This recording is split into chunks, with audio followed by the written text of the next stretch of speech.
I guess we're gonna have a bird that's gonna be singing in the background. I think it's actually a cardinal. Hey everyone, welcome back to my channel. My name is Gwen, and today I'm gonna be doing my April wrap up. So in the month of April, I read 14 books, which I have never done before. It's pretty astounding to me, and a few of them are manga, but I'm gonna start with the novels first. The majority of the books do have their own reviews, though I think a couple of these still haven't come out yet. They're probably coming out the same week that this is being uploaded. So I'm gonna try to keep these reviews brief, but we'll see how that goes. The first book I finished was Empire of Silence by Christopher Ruccio, and I completely fell in love with this. I had a great time. I did feel like this first book was slow, but I really liked what Hadrian was showing us, and I really enjoyed the last quarter of the book. I think that's when the drama really pulled itself together, and I was like, everything seems to just be going in one direction, which is to get this boy everywhere but here. I really enjoyed the plot. I really enjoyed being in Hadrian's head. I do think he is a drama boy, but I don't think to the extent that he thinks he himself is. He just has a very dramatic way of saying things. Whether or not things went exactly the way he states is open to interpretation. But I did enjoy the story, and I continued on with this series in this month too. So I'll talk about more of my thoughts on this series when we get to the next one. The next book I read is We Ride the Storm by Devin Madsen, and I wish I had picked this book up sooner. This was a book that had been on my TBR for so long, since 2020, and I felt really bad that it was still on there, and I was like, you know what, let's just pick it up this month and see how it is. We don't have to continue it if it's bad, and unfortunately for my wallet, it is a very good book, so I'm going to be continuing on with the series. This has multiple POVs. You immediately start in the plot. There isn't any lead up. There's not much character background that you get. You pretty much start where everything starts to go wrong. And overall, I really enjoyed it. I will say one of the characters did bug me a little bit because she felt too young sometimes. But at the end, I did really enjoy all three perspectives, and I can't wait to continue the series. The next book I read was the Sci-Fi Critters Club pick, which was House of Suns by Alistair Reynolds, and I absolutely loved this book. This is a standalone sci-fi book that bends space and time. It truly was an experience that I don't think I'll ever have again with another book. You are following two people who are clones of the same person, and they are traveling back to a reunion that they normally have with the other clones. When they try to go to that reunion, though, some things have happened, some things have changed, and they need to figure out why other versions of these clones are disappearing. The only issue I had with this book was that when you were reading the first couple of chapters, you didn't really know who was talking because the use of I was used for two perspectives, but one had pronouns for she, her, and the other had he, him. And so you had to get used to which head you were in, especially probably the first third of the book. After that, there is a splitting of the characters. They're not in every single scene together, so it makes it easier, but that was tricky at first. Otherwise, if you're looking for a standalone sci-fi book, I absolutely recommend this one. And it does conclude in a way that, yes, it's a little loosey-goosey, but I liked that a lot. Man, I hope Reynolds continues to write in this world. I know it's a standalone, but I really, really enjoyed what was happening in here. The next book I read was We Used to Live Here by Marcus Cleaver. This book is about Eve and Charlie, who just recently bought a house, and Eve is alone at the moment, but she hears a knock at the door, and when she looks out the window, she sees a big family. When she opens the door, the man of the family asks if he could show his family the house that he grew up in, and that's where the horror begins. I don't want to say any more because truly this book was phenomenal for me. I don't know if it's everyone's cup of tea, but this was specifically mine. I really enjoyed the whole process. I read this with the audiobook, which was phenomenally done. The narrator, she did a great job. The other thing that I loved was that in between the main chapters where Eve is telling us what's going on, there are lost media chapters, is what I'm going to call them. And you don't really understand why they're being shown until probably halfway through. And then even still, there's some confusing facts or conspiracies that throw you off as to what happens in the end. I really want to pick up his next book, and I can't wait to see what comes of his works because I think he's doing something really cool that I enjoy with world building, and I want to see if I'm right or not with his second book. Okay, so there was a point, I believe it's between this one and the next, where I received a library book. It's either called So Young, So Old, or So Old, So Young. Can't remember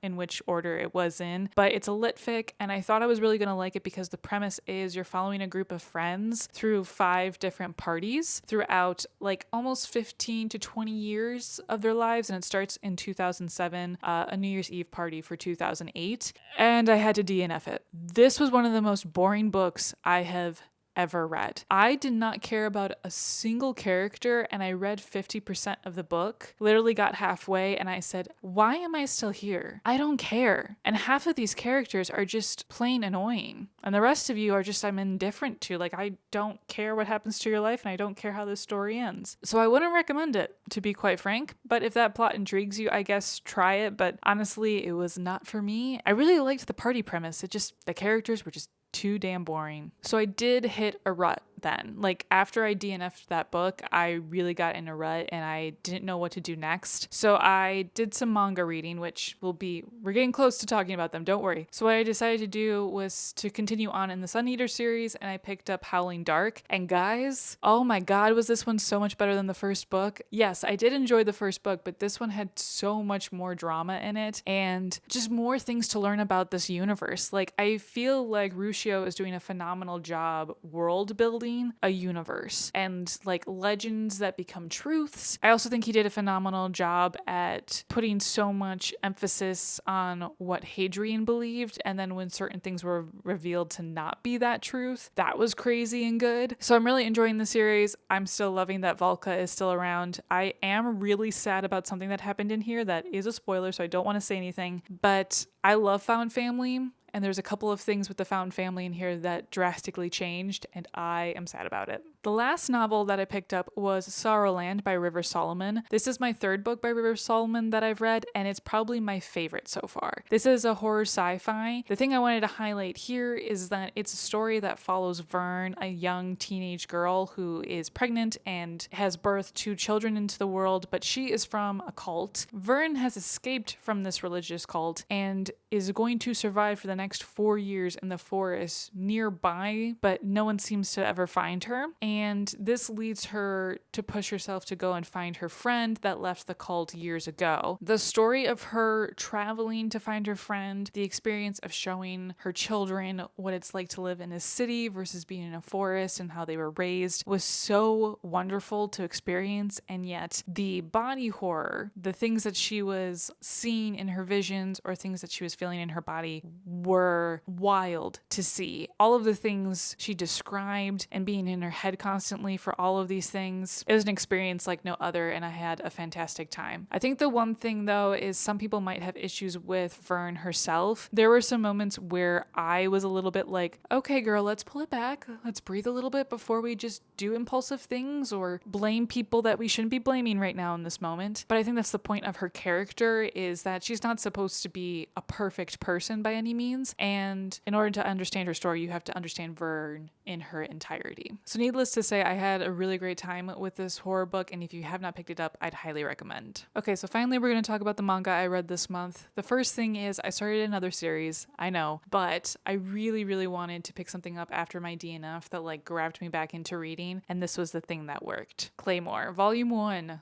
So fun. I genuinely enjoyed this, and I really need to get the whole series because unfortunately for me, my library does not have this, so I will need to purchase all the books if I'm going to read them. Because who wouldn't love reading a series that's about women fighting monsters? I am so excited to get into this more. It might be another month before I can get my hands on the collection, but I can't wait to continue and finally read a manga series that is complete. The next manga that I read this month was Vagabond. I was continuing my read for this series. I believe I read volumes 4 through 6 this month. Maybe it's 3 through 6 this month.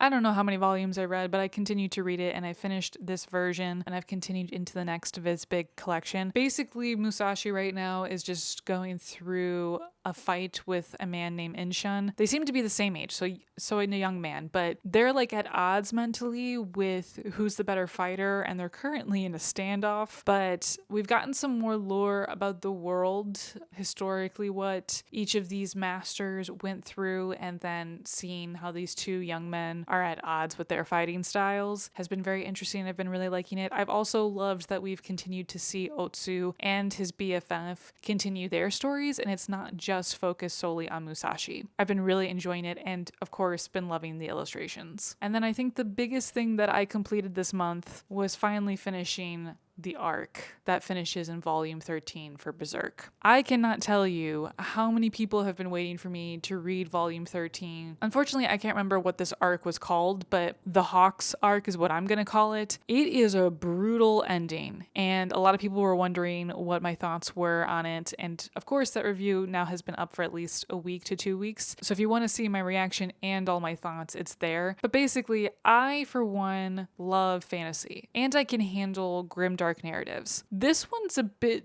darker than even grimdark, I think, is sometimes. And volume 13 definitely proves that. And I had a comment on my TikTok that said the author later on talked about what happened in volume 13. He wished he had depicted it a little bit differently than what it is permanently now. I do agree with that. He also regrets how he handled some of the other things, which I'm glad he did say out loud at some point. But my main issue with the series is always going to be if every single feminine character has to go through something brutal just to be cared about. Don't really love that. And I think that's a hindrance to the story. And I do know that he has stated that SA is one of the things he thought was the worst thing in the world to happen to someone. And I get it, but we don't always have to see it to understand what's happening. You know, there's ways that we can do that without having to be so visceral about it. So that's kind of my final thoughts on that. I will say I have continued reading the series because honestly, Guts is now more of a character to me. He has been fully fleshed out. The world, I feel like, has really good bones and structure, and we officially, once you hit volume 14, you officially know what Guts is all about and what his goals are. So I'm here for the ride. So yes, I'll be continuing on with the story for Berserk, but just know I have a couple of issues that I think will persist as I continue to read the story. It was a really big reading month. I overall enjoyed most of it, but that DNF / my emotional turmoil during that same week was not helpful. I am very hopeful, though, that May will also be a very good reading month. So next week, I will be posting my TBR for May. Hopefully, I can figure it out by then, because I don't even know what I want to read this month. I only have one thing that I have to read, which is for the book club, and then otherwise, I got no idea. So until then, I will see you guys in the next video. Bye!